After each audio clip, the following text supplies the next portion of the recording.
Bonjour à vous tous. Nous voilà déjà à la fin du mois de mai. Comme je n'ai aucun retour sur cet enseignement que je vous transmets, j'ai aucune idée de si vous le trouvez, facile, pas facile, compliqué, si les postes sont trop longs, tout ça. Enfin, heu, j'espère que les 6 derniers, en tous les cas, vous ont donné matière à réfléchir, je n'en doute pas.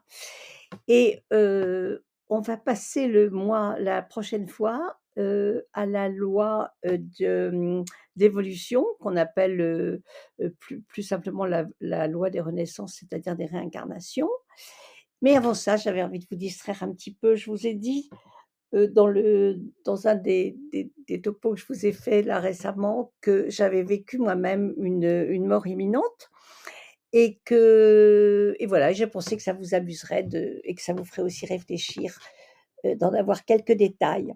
Donc j'ai dû subir une prothèse de hanche, en mars 2020 et tout s'est très bien passé, mais le lendemain, j'ai fait u je ne sais pas si c'était dû à un médicament ou quelque chose comme ça, mais j'ai fait un épisode, d'hypotension qui a bien failli, me faire, prendre la porte.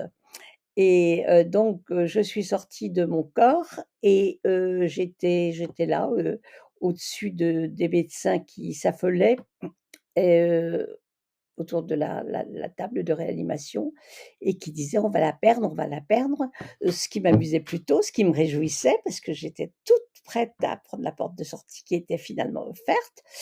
Et et puis, j'ai, heu, j'ai tout d'un coup vu entrer mon mari. Il était mort, depuis 21 ans déjà, puisqu'il est mort en 99 et que et ça m'a fait le plus grand plaisir parce qu'en plus, heu, bien entendu, je me souvenais parfaitement de sa stature et tout ça, mais j'avais plus ou moins oublié sa voix. Et quand je lui ai posé la question de savoir s'il venait à ma rencontre, s'il avait été envoyé pour m'attendre au portail, si ça y est, j'allais enfin pouvoir le rejoindre, il a dit que c'était pas sûr parce que, il y avait une sorte de comité qui était en train de décider si oui ou non mon travail, était achevé. Voilà, il marchait de long en large, tout au long de la pièce comme ça et il avait l'attitude qu'il aurait eue de son vivant, les mains dans les poches, se raclant la gorge, visiblement très inquiet de ce qui allait se passer. Et pendant ce temps-là, je voyais aussi moi, entrer ma sœur, qui s'est assise, près de mon corps, inanimé et qui a pris ma main et qui m'a longtemps souri. Elle était partie de nos vies, 3 ans auparavant. Donc j'ai eu ces 2 énormes bonheurs et vraiment j'avais aucune raison d'avoir peur de la mort, d'autant que je voyais, s'approcher le tunnel et que je voyais que j'allais m'y enfoncer pour aller vers une plus grande lumière et j'étais donc ravie. Quand, j'allais vous dire au bout de 10 minutes, mais enfin, je peux évidemment pas donner de temps, heu, réel à ce type d'expérience, mais j'ai eu l'impression d'avoir vraiment le temps de profiter de ma sœur et de mon mari, assez longtemps quand même et on s'échangeait des choses télépathiquement. C'était extrêmement sympa, toujours moi au plafond et toujours eux en bas et oh là là, j'en ai des frissons quand je vous le raconte. Et voilà que j'ai vu arriver mon petit-fils, le dernier de mes petits-enfants, qui avait à l'époque 2 ans et qui sur la pointe de ses petits pieds a réussi à ouvrir la porte et est entré, dans la salle de réanimation pour, heu, pour me dire que, bah, non, enfin, il ne me l'a pas dit, mais il avait un regard, très adulte et très déterminé et il m'a comme intimé de revenir dans mon corps. Et bah, j'étais très déçue. Je l'ai fait comme, appelé par son amour pour moi et par mon amour pour lui. J'ai réintégré mon corps. Du coup, mon mari m'a souri et est sorti de la pièce, ma sœur de même et je me suis retrouvée, à entendre les médecins qui disaient: on l'a sauvée, ça y est, elle est revenue, c'est bon, c'est bon. Bah, c'est bon, très bien». Heu, donc j'ai été ramenée dans ma chambre, mais ça s'est pas arrêté là. Je suis ressortie de mon corps et j'ai eu un contact avec chacun de mes 8 petits-enfants. Je vais pas vous les raconter en détail. Il m'a semblé que ce qui m'était montré, c'était la profondeur de l'âme de chacun, la beauté de l'âme de chacun, et je me rappelle m'être, jurée de ne jamais les critiquer, de ne jamais me mêler de qui ils étaient, que je considérais qu'ils étaient tous en avance largement sur moi et d'être, vraiment, leurs disciples en quelque sorte. Mais ça s'est pas non plus encore arrêté là, et j'ai fait une troisième sortie du corps le lendemain, et cette fois-là, j'ai eu à faire face à 3 maîtres tibétains, heu, qui sont venus d'un air, plus ou moins sympathique, plutôt moins sympathique que plus, pour me confronter justement sur le travail, que j'avais fait ou pas.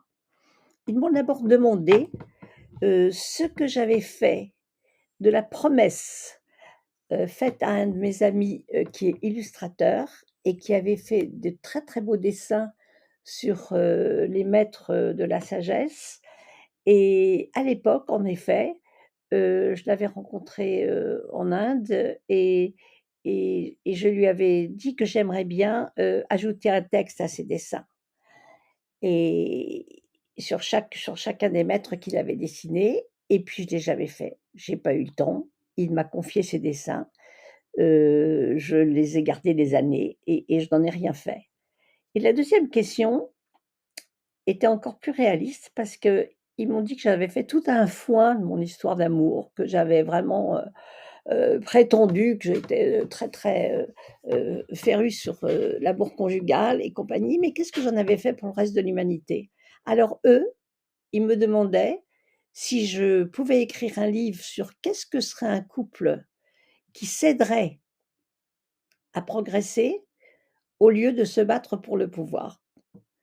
Et bah, je savais pas si j'en étais capable, et je savais pas si j'avais envie de le faire, je savais pas si de quand à partir de quoi je pouvais le faire, mais ils n'ont pas lâché l'affaire avant que j'ai dit que: «Ben oui, d'accord». Alors ils l'ont dit, bah, ils m'ont laissé entendre que, bah, mon travail n'étant pas fini, c'est pourquoi j'étais là, et voilà, je devais le faire, et donc j'ai moi dit: «Est-ce que vous vous engagez à ce qu'une fois cet ouvrage écrit, je puisse être libérée, le plus tôt possible et me retrouver, à nouveau dans ce tunnel?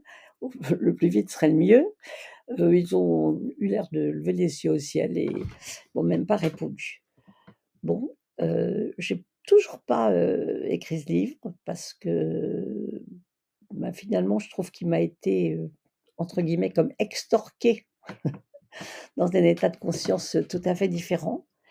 Heu, je l'ai commencé, mais je l'ai commencé sous une forme, amusante, d'un lutin, très, très âgé qui vivrait dans mon jardin et qui rencontrerait Alice au pays des merveilles, lassé d'être dans des foyers où les gens se disputent tellement et s'aiment tellement peu, que, la vieille dame qui habite là, qui sera en l'occurrence moi je suppose, entend leurs conversations, qui sont des conversations, télépathiques, et voilà, et elle va peut-être pouvoir traduire ce que pourrait être un couple.